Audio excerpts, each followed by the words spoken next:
చింత చెట్టు అనుకుంటుందంట నేను మా అమ్మ వాళ్ళ ఇంటికి పోవాలి, తల్లిగారింటికి పోవాలని ఆశతోటి అనుకుంటుందట.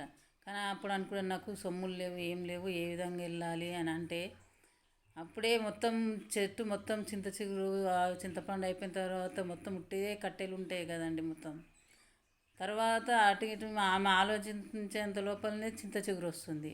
అయ్యో ఇప్పుడే చిగురు ఇచ్చింది, ఇప్పుడు ఎట్లా పోవాలనుకుంటుందట. మరి కొద్ది రోజుల తర్వాత పోదామనేసరికి మళ్ళీ చిన్న చిన్న పిందెలు వస్తాయి. తర్వాత అయ్యో చిన్న పిందెలను వదిలిపెట్టేసి నేను ఎట్లా వెళ్ళాలి అని అనుకుంటుంది. మళ్ళీ తర్వాత ఆలోచిస్తుంది, కాయలు అవుతాయి, తర్వాత పండు అవుతుంది. ఆ చింతపండు రాలగొట్టేస్తాం. చింతపండు రాలగొట్టాక మళ్ళీ ఉట్టి బరిగెలు అయిపోతున్నాయి వాటి చెట్టు.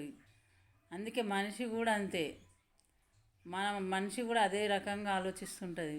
మనిషి లైఫ్ కూడా, మనిషి జీవితం కూడా అదే విధంగా ఉంటుంది. ఎక్కడికైనా పోవాలంటే ఏదో ఒక సమస్య వస్తూనే ఉంటుంది. అరే నేను ఈ ఊరికి వెళ్దాం, ఆ ఊరికి వెళ్దాం అనేసరికి మళ్ళీ ఏదో ఒక సమస్య వస్తుంది. ఇదొక నా అభిప్రాయం చెప్పాలనిపించింది, చెప్పానండి.